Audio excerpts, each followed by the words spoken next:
Episode की शुरुआत में हम लोग जे चैन को देखते हैं जो कि अपने भाई को बार बार कॉल करने की कोशिश करता है, लेकिन उसका भाई कॉल रिसीव नहीं करता, इसलिए वो अपने भाई के स्कूल की तरफ दौड़ने लगता है। वहीं भी हम लोग सोयम को देखते हैं जहाँ पे उसकी मॉम उसे कॉल करती है और उसे कहती है कि आज उसके डैड उससे मिलने के लिए आने वाले है, लेकिन तभी उसकी मॉम कॉल कट कर देती है। अब सोयम उन्हें फिर से कॉल करती है, लेकिन उसकी मॉम कॉल नहीं उठाती, इसलिए वो अपने मॉम के अपार्टमेंट की ओर जाने लगती है।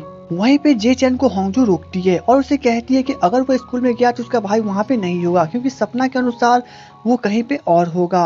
तब जे चैन उसे कहता है कि वो सही से याद करे कि उसके सपने में क्या हुआ था, जिस पे होंगजू से बताती है कि सोयुन के डैड सोयुन की मॉम को काफी बुरी तरह से पीट रहे थे, लेकिन तभी अचानक से वहाँ पे सोयुन और सेनवो चले आते हैं, जिसके बाद सेनवो उन्हें रोकने की कोशिश करता है और तभी उससे गलती के कारण वे छत पर से नीचे गिर जाते हैं, जिसके कारण वे मर जाते हैं। अब जे चैन यह सुनने के बाद काफी परेशान होता है और वह उससे पूछता है कि उसका अपार्टमेंट कहाँ पर है।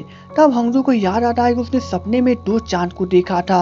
अब जे चैन आसमान की ओर देखने लगता है, तभी उसे पता चलता है कि आसमान में 2 गुब्बारे उड़ रहे हैं जो कि हुबहू दूर से 2 चांद के जैसे दिखते हैं। और तभी हम लोग को उसी गुब्बारे को दिखाया जाता है और उसी गुब्बारे के नीचे रोड पर 2 पुलिस ऑफिसर जा रहे थे। उनमें से एक पुलिस ऑफिसर का नाम हान वू होता है। हान वू वही लड़का है जिसे जे चैन ने फर्स्ट एपिसोड में कार के एक्सीडेंट से बचाया था।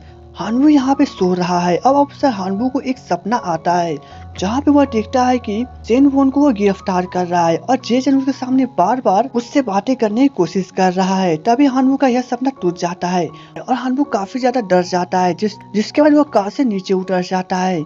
लेकिन तभी उसकी नजर वहाँ पे जे चैन और होंगजू पे पड़ती है जो कि दौड़ते हुए एक अपार्टमेंट की ओर जा रहे थे।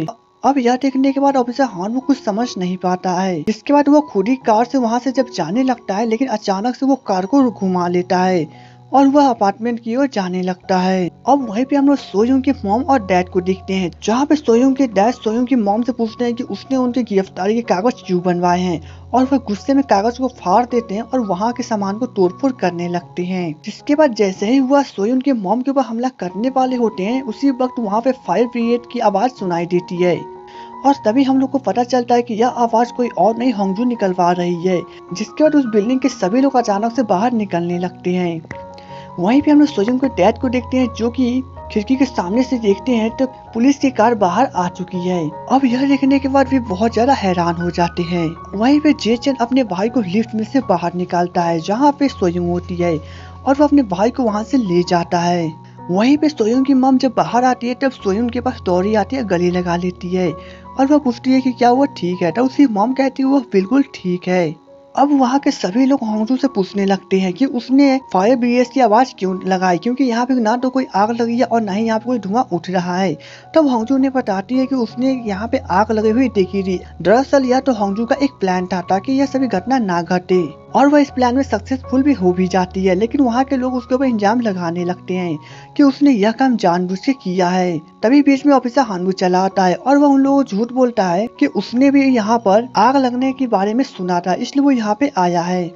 जिसके वहाँ के सभी लोगों को पता चलता है कि किसी ने जानबूझ के यहाँ पे अफवाह फैलाई थी, जिसके कारण होंगजू और ऑफिसर हानटू यहाँ पे आए हैं। वहीं पे जे चैन अपने भाई को बाहर लेके जाता है और उसे कहता है कि उसने मना किया था फिर भी वह सोयुंग के पास क्यों है। तब सेवॉन अपने भाई को कहने लगता है कि वो उसके साथ इसलिए है क्योंकि जे चैन प्रोसिक्यूटर्स के रूप में अपना सही से काम नहीं कर रहा है, और वह अपने भाई को काफी बुरा भला कहता है कि वह प्रोसिक्यूटर्स के तौर पर सोयुंग के डैड का साथ दे रहा है। दरअसल यहाँ पे सोयुंग के भाई को काफी बड़ा गलत फहमी हो चुका है, क्योंकि उसका भाई यहाँ पे केस को सोल्व कर रहा था। अब यह सुनने के बाद जे चैन तो पूरी तरह से शॉक्ड हो जाता है, क्योंकि उसका भाई पहली बार उसे इस प्रकार से बातें कर रहा है। वहीं पे लोगों की भीड़ में होंगजू सोयुंग की मॉम के पास आती है और वो दोनों को कहती है कि अभी समझाने का समय नहीं है, और वो दोनों को अपने साथ ले जाती है। अब इधर जब ये लोग रोड के किनारे आने के बाद टैक्सी को ढूंढने लगते हैं, तभी हम लोग देखते हैं कि उधर से ऑफिसर हान वो पुलिस की वैन को लेके उसके पास आता है। उन्हें कहता है कि अगर वे लोग टेंशन में है तो वो उन्हें घर पे छोड़ सकते हैं। जिसके बाद होंगजू यह मौका नहीं छोड़ती और वह कार के अंदर जाके बैठ जाती है। अब जब कार चलने लगती है तब ऑफिसर हानवू होंगजू को बताता है कि कार एक्सीडेंट वाली रात को वे दोनों पहले ही मिल चुके हैं।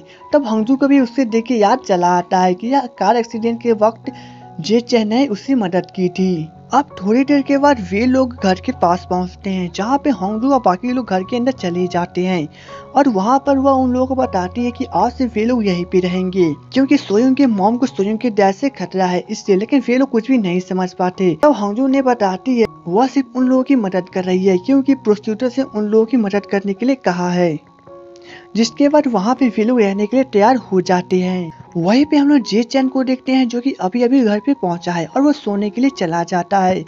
अब इनसे नेक्स्ट डे पे जाता है, जहाँ पे होंगजू फिर से एक सपना देख के उठी है और वह सपना में देखती है कि वह जे चैन को किस कर रही है। यह देखने के बाद होंगजू तो शर्माने लगती है कि वह ऐसा काम कैसे कर सकती है। अब जब होंगजू कमरे से बाहर निकलती है तब वहाँ पे सोयोंग और बाकी लोग खाना बना रहे थे। जिसके बाद होंगजू सोयोंग से बातें करने लगती है कि वह प्रोसिक्यूटर्स की सहायता क्यों नहीं लेती, ताकि वह अपने मॉम को सही से न्याय दिला सके। तब सोयोंग उन्हें कहती है कि वो पुलिस का सहारा नहीं लेना चाहती, क्योंकि वे सभी बिक चुके हैं। लेकिन होंगजू ने समझाती है कि कोई भी प्रोसिक्यूटर्स नहीं बिका हुआ है। लेकिन सोयोंग को उसके ऊपर विश्वास नहीं होता और उन दोनों में इसी के कारण बहुत शुरू हो जाता है। तब सोयोंग की मॉम और होंगजू की मॉम एक दूसरे से बातें करते हैं, जहाँ पे वे दोनों कहते हैं कि दोनों एक ही जैसे जिद्दी है। वहीं पे हम लोग जे चैन को देखते हैं, जो कि जब खाना खाने के लिए जाता है तब उसका भाई उधर से आता है और वह बिना खाना खाए वहां से जाने लगता है। भाई को कहता है कि आज से वो खुद ही पार्ट टाइम जॉब करेगा और वो अपना घर का खर्चा उठाएगा, क्योंकि उसे अपने भाई पे भरोसा नहीं रहा। जिसके बाद जे चैन को यह सुनने के बाद बहुत गुस्सा आता है, लेकिन वो भी कुछ नहीं कर सकता। अब जब थोड़ी देर के बाद जे चैन ऑफिस की ओर जाने लगता है तब रास्ते में उसे सोयोंग उसके घाव को देखती है, क्योंकि उसे माथे पे एक छोटा सा खरोच आ गया था, क्योंकि खाना बनाते वक्त जे चैन के सिर पे चोट लग गई थी। जिसके बाद होंगजू और जे चैन एक रेस्टोरेंट के अंदर जाते हैं, जहाँ पे होंगजू जे चैन के सिर पे दवा लगाती है और उसके बाद वो उसके सिर पर एक छोटा सा बैंडेज को लगा देती है। अब बाहर बारिश छूट जाने के बाद जब वे लोग बस स्टॉप पे होते हैं तब जे चैन होंगजू को कहता है कि वह चश्मे में काफी बेकार लगती है, इसलिए उसे चश्मा उतार देना चाहिए। तब होंगजू उसे कहती है कि उसके पास बहुत सारे कर्जे हैं, इसलिए वो उन सभी कर्जा को चुकाना चाहती है और लोगों के बीच में यह नहीं दिखाना चाहती कि उसके पास बहुत सारे टेंशन है। तब जे चैन उसे कहता है कि उसके भी सिर में बहुत सारा कर्जा है, लेकिन वो फिर भी सभी लोगों के सामने रिलैक्स रहता है और होंगजू को भी चश्मा उतार के चलना चाहिए, ताकि वह लोगों से आंखों से आंखें मिला सके। जिसके बाद जे चैन एक टैक्सी में बैठ जाता है और वहाँ से चला जाता है। अब बिल्डिंग के नीचे पहुँचने के बाद जे चैन की मुलाकात यूबुन से होती है, जहाँ पे वह यूबुन को बताता है कि वह केस की इन्वेस्टिगेशन फिर से शुरू करने वाला है। अब यह सुनने के बाद यूबुन को काफी गुस्सा आता है और वह उसके हाथ को पकड़ के कहता है कि अगर वह ऐसा काम करता है तो उसे कोई भी सबूत नहीं मिलने वाला। तब जे चैन उसे कहता है कुछ भी हो जाए, चाहे कितना भी समय लगे, वह सबूत को ढूंढ के निकालेगा। जिसके बाद वह बड़ी ही एटीट्यूड में वहाँ से जाने लगता है। अब थोड़ी दूर जाने के बाद वह एक कार के पीछे छुप जाता है और वह काफी नर्वस हो जाता है कि वह इस प्रकार की एक्टिंग यूबुन के सामने कैसे कर पाया और किस प्रकार से वह यूबुन के पास चिल्ला के बोल पाया। अब इधर जे चैन अपने ऑफिस से पहुंचता है, जहाँ पे वह फिर से सभी फाइल्स को निकालता है और वह सही से इन्वेस्टिगेशन करना शुरू करता है, क्योंकि पहला नंबर तो उसे अपने भाई के ऊपर गुस्सा होता है कि उसके भाई ने उसके ऊपर इस प्रकार चिल्ला कर क्यों कहा। दूसरा नंबर यूबुन। वहीं पे हम लोग यूबुन को देखते हैं, जो कि मिस्टर पार्क से बात करने के बाद वो अपने असिस्टेंट को ऑनलाइन कॉल करके कहता है कि वह जल्द से जल्द सोयोंग और उसकी मॉम का पता लगाए। अब इधर जब जे चैन को कोई भी सबूत नहीं मिलता तब वो परेशान होने के बाद वहाँ से बाहर चला जाता है और वो यहाँ तक सोच लेता है कि अब वो प्रोसिक्यूटर्स की नौकरी छोड़ देगा। लेकिन तभी उसे अपने डैड की याद आती है, जहाँ पे हमें पता चलता है कि जब जे चैन अपने डैड से बातें कर रहा था तब उसके डैड उसे बताते हैं कि उसे प्रोसिक्यूटर्स बनना चाहिए ताकि वो लोगों को न्याय दिला सके। लेकिन जब थोड़ी देर के बाद जे चैन अपने डैड के मोबाइल लेने के लिए वहाँ से बाहर निकलता है, तभी उसे गोली चलने की आवाज सुनाई देती है और वहीं से हम लोग एक आदमी को भागते हुए देखते हैं। अब जे चैन जब अंदर जाकर चेक करता है तो वहाँ पे उसके डैड को गोली लग चुकी होती है, जिसके बाद जे चैन के डैड वहीं पे मर जाते हैं और इसीलिए जे चैन प्रोसिक्यूटर्स बना। अब कहानी प्रेजेंट में आती है, जहाँ पे जब जे चैन पीछे मुड़ के देखता है तो वहाँ पे ऑफिसर हानवो खड़ा होता है। तब ऑफिसर हानवो जे चैन को बताता है 3 दिन पहले एक्सीडेंट होने से पहले जे चैन ने उसकी मदद की थी, जिससे उसका एक्सीडेंट नहीं हुआ। तब जे चैन को सब कुछ याद चला आता है। तब ऑफिसर हानवू से कहता है कि वह उस दिन उसे थैंक्स नहीं कह सका, इसलिए आज जे चैन को उसके साथ चलकर डिनर करना होगा और वह जे चैन को अपने साथ ले जाता है। वहीं पे हम लोग होंजू को देखते हैं। जब वो प्लेट्स लेके बाहर निकलती है तब वहाँ पे सोयून चली जाती है और वो उन प्लेट्स को पकड़ लेती है। तब होंजू से कहती है कि वह इस प्लेट्स को ढो लेगी, उसे जाके पढ़ाई पे ध्यान देना चाहिए। तब सोयून बड़े एटीट्यूड में कहती है कि वह पढ़ाई करते करते बोर हो रही थी, इसलिए वो यहाँ पे सिर्फ मदद करने चली आई, लेकिन होंजू मना करती है। तभी पीछे से जे चैन का भाई चला आता है और वह प्लेट्स को लेकर अंदर चला जाता है, जहाँ पे सोयूंग भी उसके पीछे चली जाती है। तभी वहाँ पर ऑफिसर हानवू और जे चैन पहुँच जाते हैं। तब होंजू ऑफिसर हानवू को देख के बहुत खुश होती है, जिस पे हानवू उसे बताता है कि वह बिना चश्मों के बहुत खूबसूरत लगती है, जिस पर होंजू शर्माने लगती है। अब यह देखने के बाद जे चैन को काफी जेलियस फील होता है, इसलिए वो अंदर चला जाता है। तभी उसकी नजर वहाँ पर सेवन पे पड़ती है और वो अपने भाई को देख के वहाँ पे काफी हैरान होता है। तब सेवन उसे बताता है वो अब पार्ट टाइम जॉब यहीं पे करेगा। तब जे चैन यह सुनने के बाद बहुत गुस्सा होता है, लेकिन वो भी कुछ नहीं कर सकता।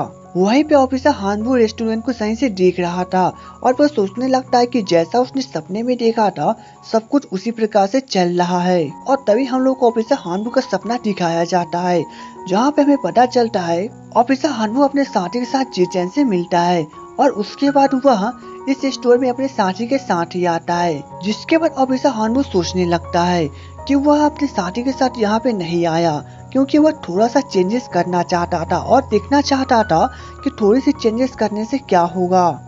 अब ऑफिसर हानवू दरवाजा की तरफ देखता है और वह 5 तक गिनने लगता है। जिसके बाद जे चैन ऑफिसर को देखने लगता है और वो सोचता है कि वो गिनती क्यों गिन रहा है। अब जब ऑफिसर हानवू 5 तक गिनती कंप्लीट करता है तभी वो दरवाजा सामने वाला खुल जाता है, जहाँ से यूबुन अंदर आता है। अब यूबुन को देखने के बाद जे चैन, सोयून और सोयून की मॉम काफी हैरान होती है कि वो यहाँ पे क्या कर रहा है। और तभी ऑफिसर हानवू सोचने लगता है कि उसने यहाँ पे एक छोटी सी चेंजेस की है ताकि वो यहाँ के सबसे बड़े एक्सीडेंट को होने से रोक सके। और इसके साथ ये एपिसोड खत्म हो जाती है और उम्मीद है कि आपको मेरा एक्सप्लेनेशन काफी अच्छा लगा हो। तो चलिए दोस्तों, मिलेंगे नेक्स्ट वीडियो में, तब तक के लिए goodbye and take care.